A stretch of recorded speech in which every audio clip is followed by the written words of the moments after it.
Guys, welcome back to my channel. It's Crazy Crime Chick coming to you guys with another video.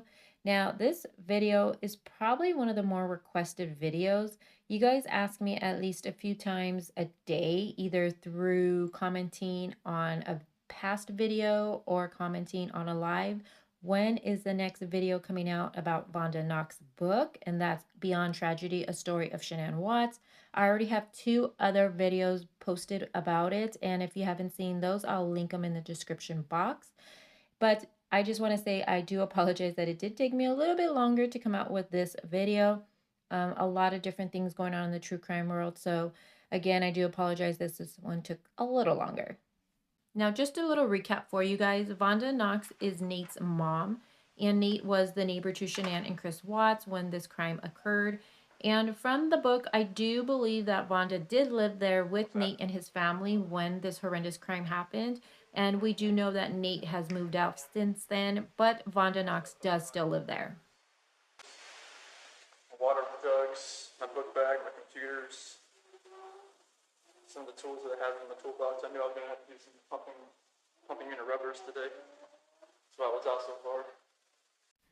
So chapter 9 goes into how CBI agents Tammy Lee and Graham Coder, how they walked into the room and they sat opposite from Chris, and they go over the polygraph results with him, and they let him know, like, hey, you did not do so well, you actually failed. And Chris tells them, I didn't lie to you on the polygraph test, I promise.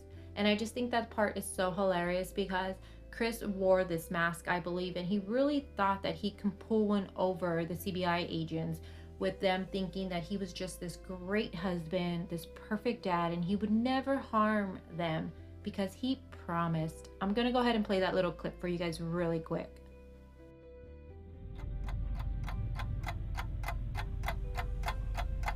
I didn't lie to you on that polygraph, I promise. Chris, I know. Chris, stop. It's time.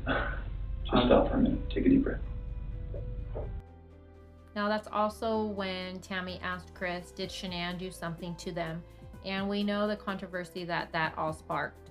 But I'm not going to go into all of that interview because we already know how it ended up. And now I'm going to continue with the rest of the chapter.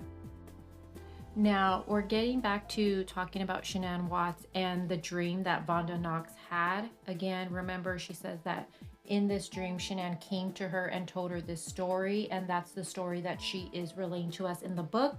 Also, again, really quick, Vonda has said that she has felt the presence of people who have passed for a long time.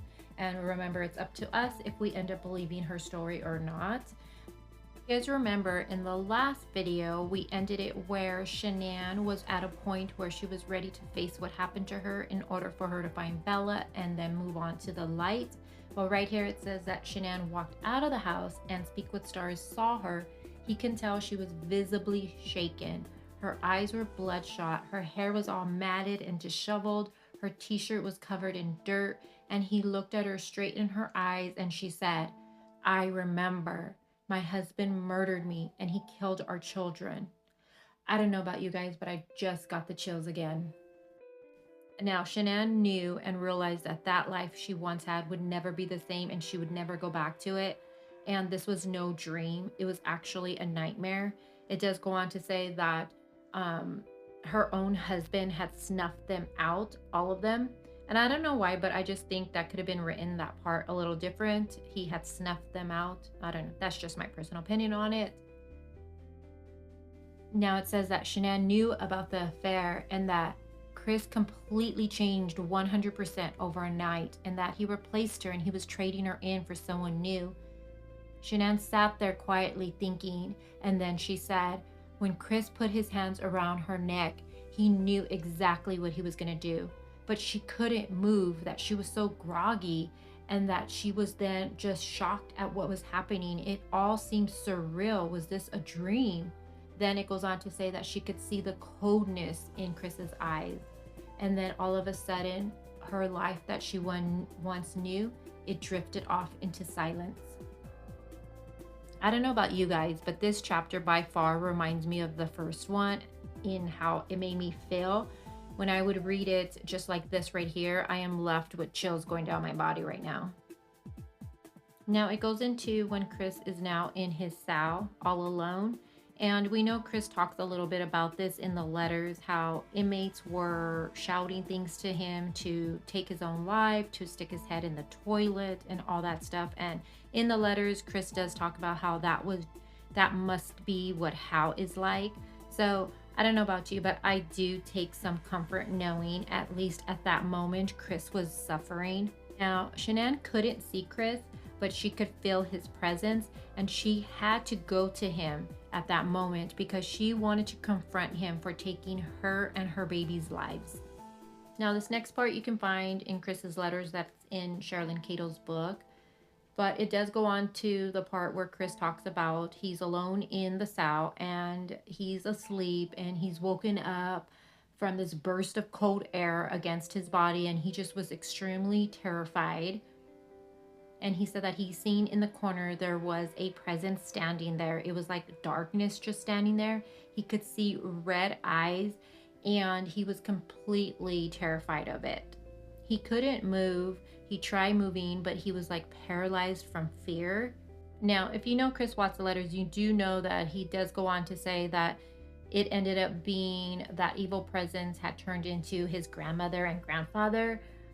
But right here it says that Shanann ends up whispering in Chris's ear and says, "I know what you did to us."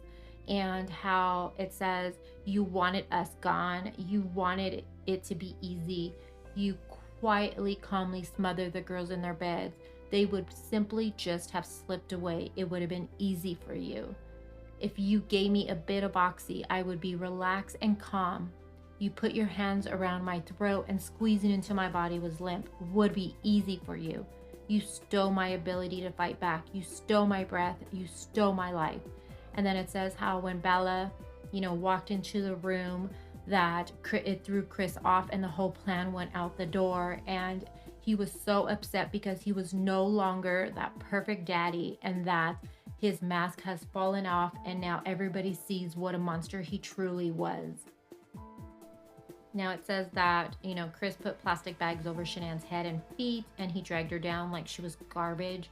And it goes on to talk about how the girls were in the back seat of the truck and how that hour-long drive, they were so scared and confused, hugging one another, trying to comfort one another. But at the same time, their mother's body was right at their feet.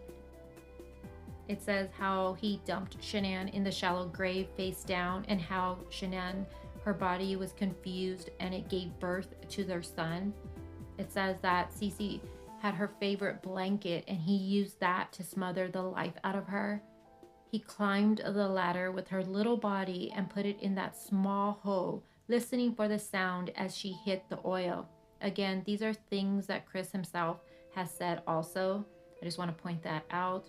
And that Bella asked if you were going to do the same to her as he did to Cece, and how she begged him, "No, daddy," but at the same time he still ended up smothering her and taking her life and putting her in that small oil tank. It says Shanann told him, "You killed us. You killed us. You did it. You did that to Bella and Cece, and I watched you and I couldn't stop you. I couldn't get through no matter how hard I tried." And then it just says, "I watched you murder our children." Now at this time, Shanann is having this conversation with Chris and he's in his cell, and she was so upset with him, and she was telling him, "How dare you accuse me of taking the girl's life? How dare you say that?" And all of a sudden there was this zap of energy and it just jolted at Shanann, and all of a sudden all she cared about at that moment was now to find Bella. Now I'm gonna wrap up this video right there because I feel like this chapter was a lot to take in, and I want to let you guys just kind of gather your thoughts with it. Please take the time to comment. Let me know what you guys think about what I read to you guys. Again, Vonda says that Shanann came to her and this is the story that Shanann told her. Again, some of the things we know aren't true, some of the things we don't believe happened, but again, these are events that Vonda Knox has said Shanann has told her in this dream she had. So I just wanted to point that out. Also, I'm going to work on the last of the chapters tonight and it should be up for you guys tomorrow. So Make sure you guys keep a lookout for that. And like always, I hope you guys enjoyed this video, and take the time to like it and share it. It is a free way just to show your love and appreciation for the channel, and it does help it grow. And with that being said, I hope you guys enjoy the rest of your day, and I'll talk to you guys all soon. Bye.